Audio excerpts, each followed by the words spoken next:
Welcome back to this week's video. As always, it is the start of a new month, which means we have got my monthly wrap-up to go through.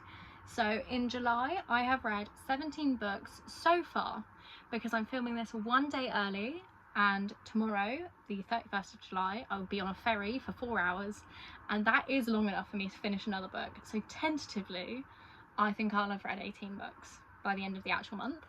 But as of right now, filming this on the 30th, I've read 17, so let's talk through the 17 books that I read this month. I've got my little July journal page because where I'm reading so many arcs at the moment, and I'm like DNFing, unhauling left, right and centre, I don't remember every book I've read because I don't have it physically in front of me. So I've got my little journal to help me go through, and hopefully this will mean that my ratings are actually accurate to whatever I said in the videos that I've read these in. So starting off, we've got the Afterlight pick for this month, which is, oh, the cover's not on properly. It is Love in Focus by Lila Lee. This is a sapphic romance following two ex-girlfriends who were also roommates in college when they get paired up to work together on a magazine shoot and article for, I believe her name is Gemma, this lady, Gemma and Celeste, I think they're called. So Gemma works at a magazine and Celeste is a photographer who gets hired to work with her, and I adored this. I think I gave it a 4 star. I really liked it. I think this is the first sapphic romance I've ever read, so really recommend this one. Very fun. Then I had my first DNF and unhaul, which is Lightlark by Alex Aster. I just thought it was too gory for me. I could not get through it. And being nicknamed Heart Eater is disgusting. It's not cute, it's disgusting. So that was a no from me. I DNF'd that one and I have unhauled it swiftly. Then I read Overruled by Lana Ferguson. As we know, I am a Lana Ferguson stan. I've read The Nanny, The Fake Mate, and now this one.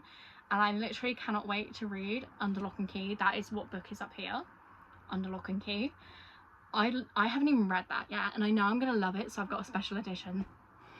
So I need to read that. That's actually on my August TBR. But Overruled is a romance between two rival divorce lawyers on opposite sides of a case. Obviously, they have been friends with benefits for a little while, and a romance develops, and it was so cute. I gave this a 4.5. I'm actually tempted to bump it up to a 5 star, but I've given out so many 5 stars this year that I'm kind of like, I need to stop. So, but I really love this. This might be my favourite of all of Lana Ferguson's books I've read so far.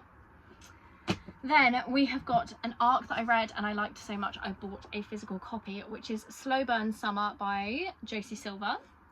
This follows Kate Elliott, who is an actress who has been out of the game. She wants to get back in, and so she gets hired to be like a fake author, or ghost author I think it's called, for a popular author that's written a book not in their genre. So she then goes around promoting it as if it's her own book, is the premise. It was really fun. I found it quite like heartwarming as well. And she has a little romance with her agent, which is cute. So loved this, gave it a 4 star. Just checking I didn't give it something higher and didn't notice.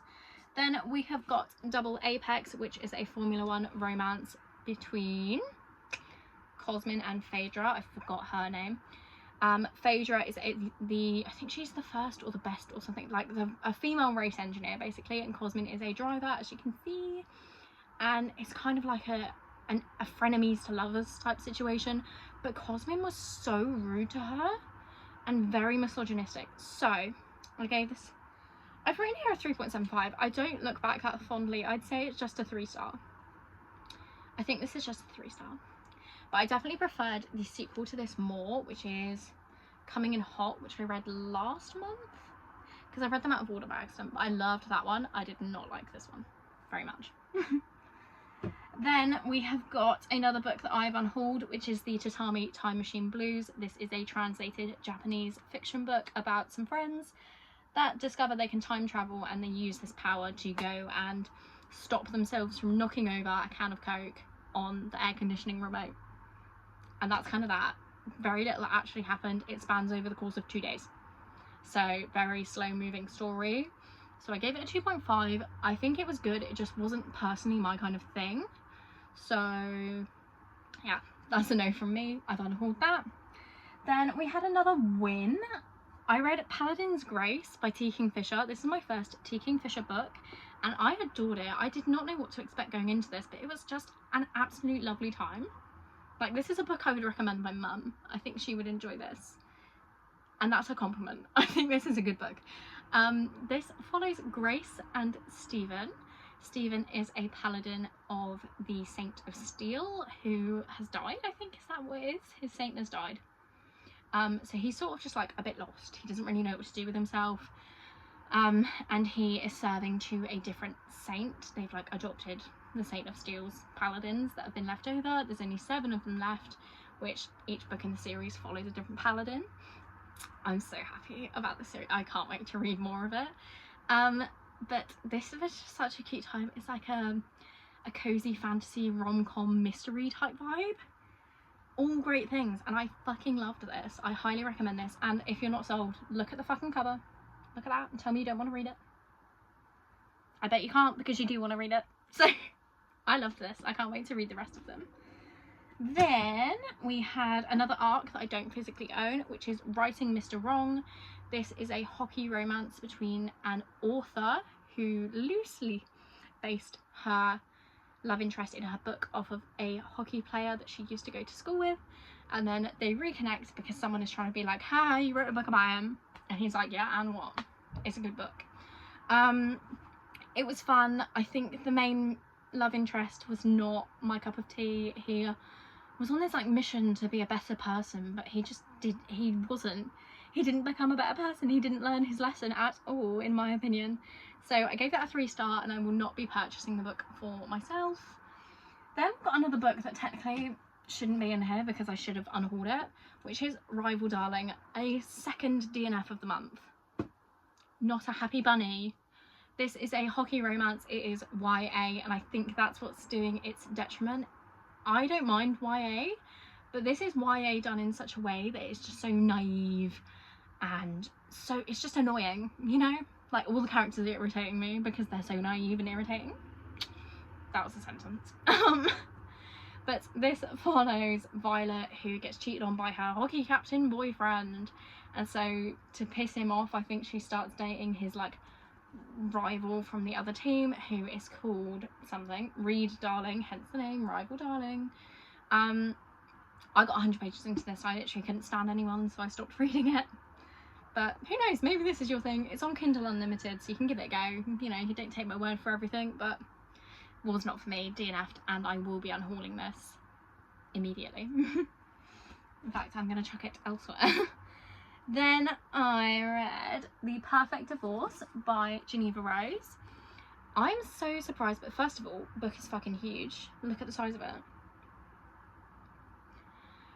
Like, the physical cover is massive, and I've complained about that in every video I've held this up in. But this is a mystery thriller. It is the sequel to The Perfect Marriage, and I didn't have high expectations going into this because I don't remember liking The Perfect Marriage massively because I thought it was stupid. So I was kind of getting into this for like a silly goofy time, but this was so good. Like, I'm not a thriller girly, but this, I can get behind this. This was amazing. And I gave it a 4-star, and I do recommend this one, and I wish that they had it in a smaller cover because this irritates me greatly. So there's that. Then I finally finished, I've been reading this for like a month, Cursebound by Sarah El Arifi, I think is how it's said. This is book 2 after Feybound. You can see my little special editions over here of Feybound and Cursebound. I adore this series. It's so good. I will tell you literally nothing about this book because I don't want to spoil it, but it's got sisterly relations between Lettel and Yiren. You've got some LGBTQ representation, you've got like there's loads of romance going on, and chaos and mystery, and it's fantasy. It's so good. It's so good. That's all I need to say. I gave this a 4.5, but again, I feel like this is going to be a 5-star series for me when it's all out, so I highly recommend this, and I have the Waterstones special edition. I bought 2 special editions of this before I'd even read it, so I'm really glad that I did love it. 4.5, highly recommend. Then we have got Same Time Next Summer. Oh, I haven't got one of the books. That's annoying. the next book I read was Same Time Next Summer. I gave this a 3.75, which is my lowest rated Annabelle Monaghan book, but it's not bad. My main issue with this book is it is a second chance romance. Fine, that's okay. You've got a then and now timeline. I struggle reading those, just a personal thing, not my kind of book. And at the start of the book, our female main character is engaged to someone else. And she remains engaged to that someone else for quite some time. So that was my main issues with it. Other than that, this was a cute book. I really enjoyed it, other than those elements. But those elements made up such a huge chunk of the book that it knocked it down a star. So I did like it. If you're getting into Annabelle Monaghan, I'd maybe read this one first and then work your way up. Because the other books I've adored. I think I gave Summer Romance, I think, was a 4-star. Nora Goes Off Script might have been a 4.5, and then It's a Love Story was a 5-star. So that's my recommended reading order, is this and then those three. Then we have got Any Trope But You, which I do have a copy of. It's the book that's like tucked here, just about. I had 2 copies of this, so I have the Afterlight edition, which is up here, and I had the paperback. I've unhauled the paperback in favour of keeping the Afterlight edition because I gave this a 3-star, which isn't a bad rating, but it's not good enough to validate having multiple copies of the book, you know? So yeah, Any Trope But You follows a writer. I'm not going to remember anybody's names. I know the man is called Forrest because I thought that was silly. And Margot? Is her name Margot? That might be right. This follows a writer who I think is called Margot. She has a bit of a scandal. She basically gets outed for being anti-romantic, and obviously as a romance author, you kind of don't want to be known for that. So her sister sends her on this like retreat in the middle of nowhere. I think it's in Alaska. That doesn't sound right. I might be wrong. But she sends her on this retreat in the middle of nowhere, no Wi-Fi, no nothing. And she meets Forrest, who is running this retreat with his father. And obviously there's a romance. It's very tropey, as the title would suggest. So it was fun. It was like a switch your mind off kind of read. And I did enjoy it. But again, I just don't need 2 copies of it. So I'm just going to keep my special edition. Then I read Long Time No See by Portia McIntosh, and I will say this is the biggest surprise ever. Like, I liked I liked Portia McIntosh's book Better Off Wed. That's what I read. I gave it a 4-star, but because this is such a bad stereotype I've got, because she's in the 3 for £6, 3 for £7.50 deal in the works, my brain is just like, well, that can't be that good of a book, you know? Like, there's a reason it's only £2.50. I'm wrong. This was amazing. This was incredible, actually. I gave it a 4.25. And maybe it's even higher because this book is crazy. This follows Jazz. Again, never going to remember a name from a book. This follows Jazz, who is in her 30s. She's just been fired for something that wasn't really her doing. And then all of a sudden, her very rich best friend from college, high school, invites her and their friendship group from high school on this massive, like, fuck off holiday to Italy, and they haven't seen each other in like 15 years. 15 years? That sounds like a lot. 12 years? They haven't seen each other in ages. So it's all kind of drama and secrets and rekindling of romances. There's a kind of love triangle going on. It was just so good and so chaotic. Again, this is amazing. I absolutely love this. I want to reread it already. I feel like there's stuff in here I did not pick up on. And that's kind of wild to me because this is another then and now timeline. And as you know, I don't like those. This was done really well. I loved this. So 4.25, and I highly recommend this. As I said, if you're a UK girly, this book is £2.50. And it's on Kindle Unlimited, actually. So you have no excuse to read this and report back. Then I read another arc. I read I Don't Date Hockey Players, and no, not for me. No, not for me. This had like, it was meant to be a love triangle, but one person was so much better than the other one that I was like, just get rid of the other person in this love triangle and just write a romance between these two. That's way more compelling. So that's really my thoughts. I don't remember much else about it. I feel like I've had quite a heavy hockey romance month and none of them have hit. But I gave this a 3-star. I feel like I was being generous because I was reviewing it to the publisher. I would maybe give it a 2-star, but I really enjoyed the romance between the two people that ended up together. That's not a spoiler because I haven't said any names because I don't remember them. But yeah, so I liked that aspect, but I hated everything else. So I'd say that's a 2-star for I Don't Date Hockey Players. Then I'm going to skip and do another arc that I've literally finished today, and it is another 2-star. It is Give Me a Reason by, I think her name's JC Lee. Don't know. Which is about a K-drama actress and a firefighter. They were like teenage sweethearts. They weren't in high school together, but you know what I mean? Like he was 19, she was 21, I think. And they split up. He didn't understand why. It's like the massive heartbreak of his life. And then they see each other again a decade later because they are both involved in a wedding for their friend and I think her cousin or sister or someone. And, you know, feelings rebubble. Yeah, it wasn't for me. There were 2 smut scenes thrown in really randomly and I feel like they were so wildly out of place. Like this book did not need it. And yeah, nothing really happened. The dialogue wasn't really it wasn't that it wasn't realistic, it just felt really clunky. So I'm giving it a 2-star, which feels really harsh now I'm saying it, but I didn't enjoy it. It felt like a chore to read, so maybe read it yourself and let me know what you think. And then finally, of course, with a Jessa Hastings new release, I had to read it immediately. I read Time of Your Life by Jessa Hastings and I gave it a 4-star. I really liked this. I've mentioned it a couple of times. I've been watching Lost with my boyfriend for the first time. We finished it recently. It's amazing. You should watch Lost if you haven't watched it. And this really made me think of Charlie from Lost because I think this is meant to be based on Oasis, which is who Charlie in Lost is like kind of similar to. But because I'd watched Lost and I don't like Oasis, I was like, yeah, this is a book about Charlie from Lost. Which maybe bumped up my feelings towards it. I can't stop laughing now.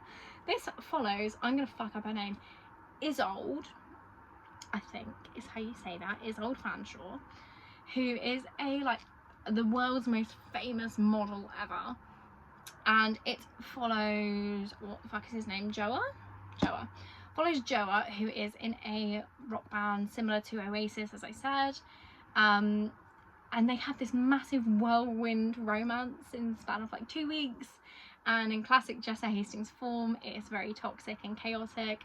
And I absolutely ate it up. As I said, this is a 4-star. I really enjoyed it.